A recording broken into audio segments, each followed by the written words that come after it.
Hi, it's Grammy from Grammy and Grandpa Read, and today I have a book for you called Four Little Kittens. And this one is written by Kathleen N Daly. Once upon a time, four kittens were born in the corner of a barn. I wonder what kind of cats they'll grow up to be, thought the mother cat. She licked her four new babies proudly. They were still tiny, their eyes were sealed shut, and they could only mew and snuggle close to their mother's side. Somebody's colored in this book. In a few days, the kittens opened their eyes. Each day, they grew a little bigger and a little stronger and a great deal naughtier, thought Mother Cat as they pounced on her twitchy tail. Children, she said one day, the time has come for you to decide what kind of cats you will be. Tell us, mewed the kittens, what kind of cats there are. Mother Cat sat up straight and half closed her green eyes and began. There are alley cats. An alley cat is long and lean and slinks like a shadow, sleeps where he can, eats what he finds. A free cat he is, no manners to mind, no washing of paws, no sheathing of claws. He does what he likes and nobody knows but he. Your Uncle Tom is an alley cat. Many friends he has, and they make fine music at night to the moon. His enemies are stray dogs and turning wheels and cold sleet rain. He's a wild and clever cat, the alley cat. That is the life for me, says Tuff, the biggest kitten, and off he went to be an alley cat like bold Uncle Tom. Now, Uncle Tar was a ship's cat, Mother Cat went on. A splendid cat he was, with a ship for a home and the sailors for friends. A ship cat visits seaports 1,000 miles away and talks to foreign cats and chases foreign rats that try to come aboard. A brave cat he is, a jolly roving cat, a ship's cat, and many are the tale your Uncle Tar could tell. That is the life for me, says Luff, and the second kitten, and off he went to be a ship's cat like jolly Uncle Tar. And of course, said Mother Cat, there are farm cats. I'm a farm cat, a useful cat. I catch mice and chase rats. While the farmer sleeps at night, I live in the barn on a bed of straw. No house cat am I. A farm cat can talk to all the animals and live on the farm. A splendid, useful, strong cat in the farm cat. Though I say myself, that is the life for me, says Ruff, the third kitten. And off he went to be a farm cat like his mother. Mother Cat purred.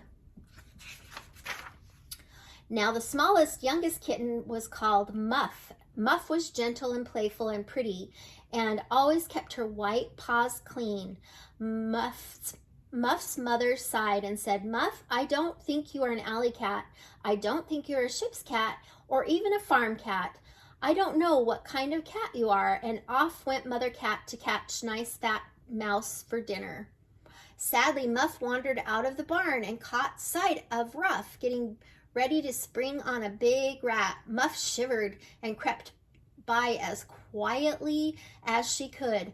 I couldn't be a farm cat, said Muff, because I'm afraid of big rats.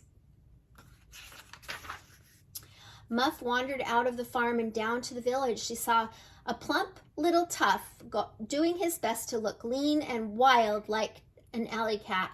Woof, woof, barked a little stray dog, and Tuff arched his back and bristled his fur and spat and hissed in his best alley cat way.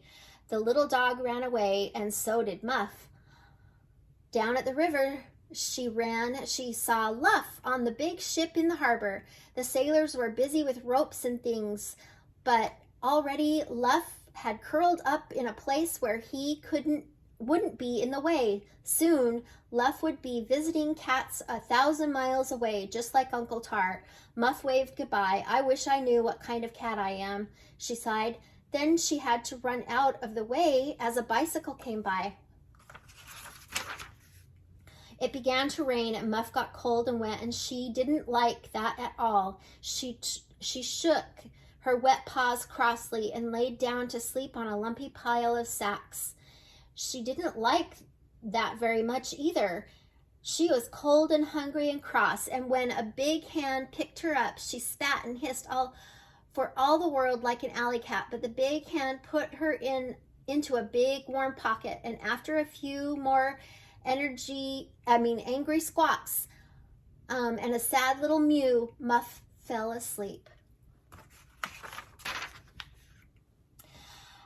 When next she opened her eyes, Muff was in a house. There were cushions and carpets and curtains. There was a warm, crackling fire. There was a little girl with soft, gentle hands. "Oh, what a lovely kitten," said the little girl. "Oh, I wanted a kitten so much. Now I won't be lonely anymore." The little girl gave Muff a saucer of cream. Muff drank it all, with one white foot in the saucer to keep it steady. Then she washed her paw and licked her whiskers. This was much better than fat mice for dinner.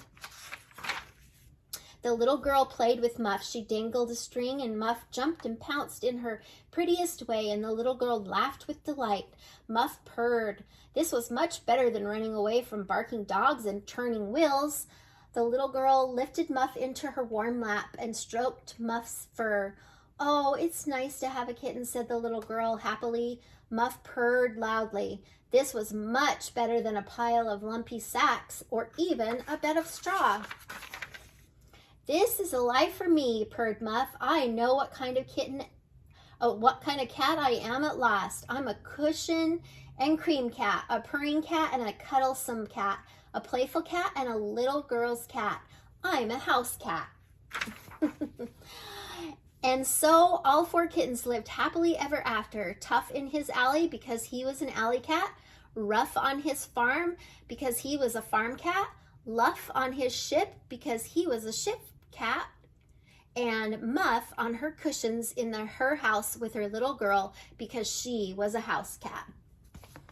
I hope you like this book. Please subscribe to our channel and like the video.